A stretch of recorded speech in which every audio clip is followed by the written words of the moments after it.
अस्सलाम वालेकुम दोस्तों। Abid Ismail weekly market wrap up के साथ हाजिर है।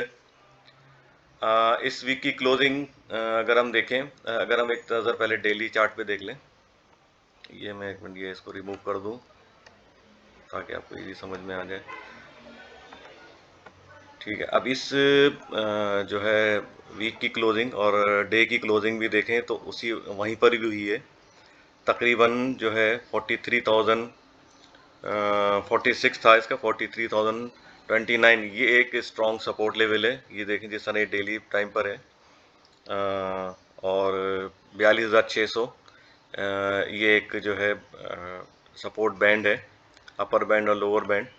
तो अगर हम देखें तो ये सपोर्ट के अपर बैंड पे ही मार्केट क्लोज हुई है। अब मैं आपके साथ वीकली चार्ट भी शेयर कर दूं। अच्छा, यहाँ पर भी आप देखें तो एग्जैक्ट वही सपोर्ट आ रही है। तो, और ये इसका बैंड है। और अगर ये इंट्राडे में अगर हम देखते हैं, अगर ये ब्रीच करता है, ये जो कि चांसेस नज़र आ रहे हैं। अगर मैं देखें तो मैंने यहाँ पे मेंशन किया हुआ है कि पिछले 3 हफ्ते का मैंने यहाँ पे लिखा हुआ है कि मार्केट कैपिटलाइजेशन जो है जो लास्ट से लास्ट वीक था उस वक्त जो इसका मार्केट कैपिटलाइजेशन था 7,672 बिलियन के अराउंड था। इसके बाद इसके नेक्स्ट जो है वीक में जो है फिर डिक्रीज होके ये 7,463 बिलियन के पास आ गया।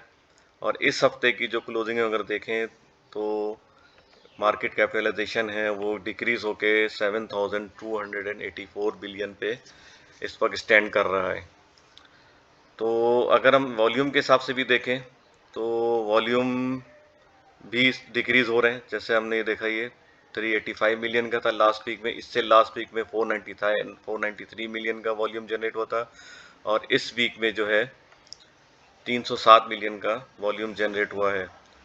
और RSI देखें, वीक ऑन वीक बेसिस पे अगर देखें, वीकली RSI इस वक्त 38 पर है। और अगर हम पिछले जो हमने सपोर्ट लेवल देखे थे ये वाला, इस पे भी RSI जो है ये 37 के अराउंड था। यहाँ पर भी थोड़ा सा मैं इसको ये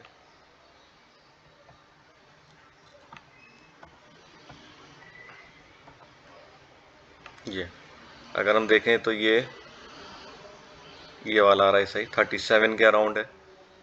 तो हो सकता है कि पॉसिबली यहाँ पे फिर अगेन ये समवेयर अराउंड यही जो दोबारा जो हमारा लोअर बॉटम ये लोअर बैंड है 42,700 600 यहाँ पे है। हो सकता है कि ये मार्केट सपोर्ट ले। लेकिन अनफॉर्चुनेटली पॉलिटिकल साइड से और इकोनॉमिकल साइड से अभी कोई पॉजिटिव ट्रिगर नहीं है। ऑयल की प्राइसेस की वजह से काफ़ी खदशा है कि इन्फ्लेशन जो है वो आपका रेट बढ़ेगा इन्फ्लेशन का। तो इसके साथ साथ जो मॉनेटरी पॉलिसी है उसमें भी इंटरेस्ट रेट बढ़ने के चांसेस हैं। अगर हो सकता है कि नेक्स्ट मॉनेटरी पॉलिसी में पॉसिबली हो सकता है कि बिटवीन 50 टू 75 बेसिस पॉइंट का हम इंक्रीज दे सकते हैं। तो इसको देखते हुए अगर हम देखें तो इस वक्त मार्केट बहुत ही डल एक्टिविटी है मार्केट में और बहुत लो वॉल्यूम से नीचे आ रही है। मार्केट कैपिटलाइजेशन भी डिक्रीज हो रहा है। तो यहाँ पे इस लेवल पे अगर हम देखें तो एक तरह से ये साइडवेज अगर यहाँ होती है, मार्केट कंसोलिडेट करती है। क्योंकि अगर हमने देखा ना कि अभी यहाँ से कोई कंसोलिडेशन हमने देखी नहीं है। यहाँ पे हमने थोड़ी सी कंसोलिडेशन देखी थी तो मार्केट ने अपवर्ड मूवमेंट दिखाई है। तो अगर मार्केट यहाँ पे अगर कोई 1 2 या 2 और 3 वीक्स जो हम देख सकते हैं यहाँ पे कंसोलिडेशन करती है। और रमज़ान इज़ ऑल्सो अप्रोचिंग। तो हो सकता है कि रमज़ान में और हम मज़ीद कोई डल एक्टिविटी देखें तो यहाँ शायद इसी लेवल पे या इस लेवल पे मार्केट जो है कंसोलिडेट करें। और इंडेक्स अगर इंट्रा एक वीक ऑन वीक बेसिस में देखें कि अरे इंडेक्स अगर यहाँ पे ये जो अभी ये जो है रेजिस्टेंस लेवल इनिशियल 43,300 अगर इसको ब्रेक करके अगर सस्टेन करता है तो हम इसमें मज़ीद अपसाइड देख सकते हैं। बट अगेन जो हमारा स्ट्रॉन्ग अभी इस वक्त जो है नज़र आ रहा है, ये जो बैंड है रेजिस्टेंस का 43,900 से लेके 44,252 के अराउंड, ये एक अभी इस वक्त स्ट्रॉन्ग रेजिस्टेंस बैंड है। और strong resistance sorry, strong support band जो है इस वक्त 42,253 से लेके 41,836 के अराउंड है। ये जो है मैंने ग्रीन दिया हुआ है। तो हो सकता है कि वीक ऑन वीक बेसिस में हम यहाँ पे भी इस मार्केट को यहाँ रीटेस्ट होते हुए दे सकते हैं।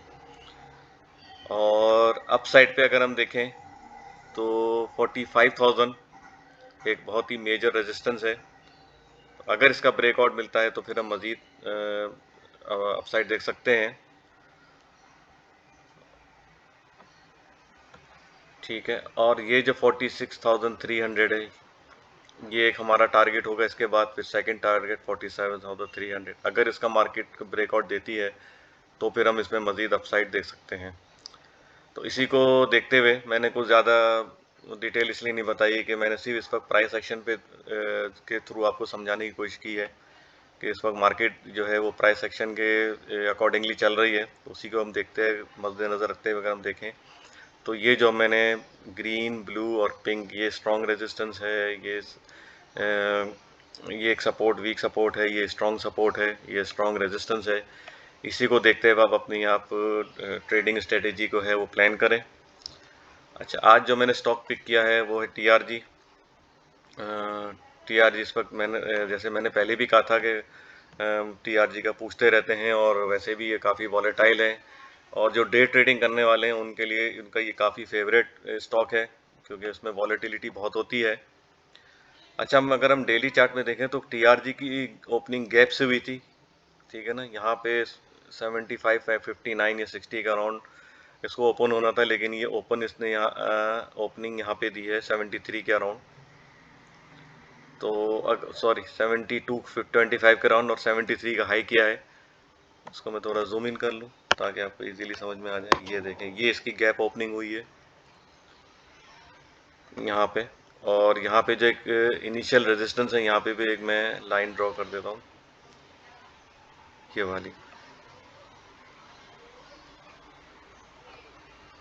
ठीक है,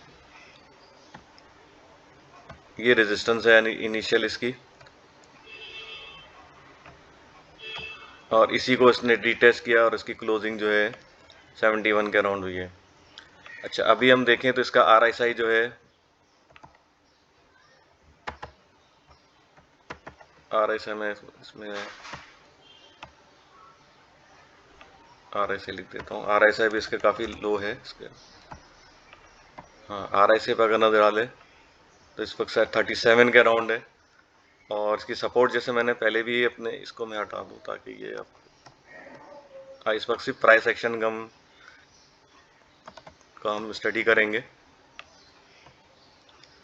अच्छा, पहले भी RSI देखें, यहाँ पे जो सपोर्ट ली थी, यहाँ यहाँ पे आके ये वाला जो लेवल है, तो उस वक्त भी इसका RSI जो है 35 के अराउंड आया था। यहाँ पर जो है, यहाँ पे सपोर्ट लेके अपसाइड पे लगा, लेकिन ये रिलायबिलिटी इसकी वीक थी, तो फिर इसने अगेन नीचे आया। तो ये अभी इस वक्त जो है इसकी 36 RSI है, उसके अराउंड जो रिलायबिलिटी इसकी काफ़ी स्ट्रॉन्ग हो रही है। इवन ये इसका RSI 33 और इवन 30 के अराउंड भी आ सकता है। तो उसको अगर देखें उसके मद्देनज़र, तो ये इस वक्त जो सपोर्ट जो इस वक्त ये बना रहा है स्टॉक, वो बिटवीन 70 टू 65, ये एक इसका सपोर्ट बैंड है। यहाँ पे अगर चाहें तो यहाँ थोड़ा सा एक्यूमुलेट कर सकते हैं, और यहाँ पे भी लास्ट टाइम जो है इसने 66 16 का 6630 का लो किया था, डबल बॉटम करके 2 दफ़ा रीटेस्ट करके, फिर इसने अपसाइड यहाँ पे 79, जो मेरे क्लाइंट हैं उनको मैं अपने ग्रुप में मैंने पहले भी शेयर किया था कि 79 और बिटवीन 79-80 ये रेजिस्टेंस एरिया है, यहाँ पे आप प्रॉफिट टेकिंग करें। तो अल्लाह का शुक्र है, जिन्होंने यहाँ पे प्रॉफिट टेकिंग की है तो उनको फिर नीचे पे फिर बाइंग की अपॉर्चुनिटी मिल रही है। तो इस लेवल पे ये बाई कर सकते हैं। डे ट्रेडर भी और इन्वेस्टर भी अगर चाहें तो यहाँ रैशनली यहाँ थोड़ा थोड़ा बाई कर सकते हैं। अगर इसको ब्रीच करता है तो फिर थोड़ा कॉशियस रहना चाहिए, फिर देखें यह बॉटम कहाँ बनाता है। लेकिन अभी पॉसिबल बॉटम जो मुझे है वो यही नज़र आ रहा है, बिटवीन 66 टू 65, और जो टारगेट है वो अभी भी इस वक्त जो है, जो शॉर्ट टर्म के लिए रखना चाह रहे हैं, जो डे ट्रेड नहीं कर रहे हैं, तो वो 98-90 ये अपना टारगेट रखें, स्टॉप लॉस ट्रेल करते हुए जाएं, और 98-90। लेकिन बेहतर ये है कि अभी आप जो है बाय लो और सेल हाई, जिसे हम उर्दू में बोलते हैं बाय लाली सेल हरियाली। तो इसी तरह आप जो है इसको अपनी स्ट्रेटेजी प्लान करें, और आने वाले दिनों में अगर देखें कोई पॉलिटिकली अभी जो प्रेशर आ रहा है हमारे पास, ज़्यादातर पॉलिटिकल प्रेशर है, क्योंकि आईटी सेक्टर के हवाले से अच्छी खबरें, एक्सपोर्ट भी अच्छे हो रहा है, तो उसमें हम टीआरजी में हम अच्छी रैली बनते हुए दे सकते हैं नियर फ्यूचर। आगे पॉलिटिकल जो है हमारा इंटरनली और इंटरनेशनली जो हालात हैं वो एक तरफ अगर रिजॉल्व हो जाते हैं, बादल छट जाते हैं इसके, तो इंशाल्लाह मार्केट में भी और स्पेशली टीआरजी में भी आने वक्तों में अच्छी रैली बनते हुए देख सकते हैं। That's all for now. Take care, good luck and अल्लाह हाफिज़।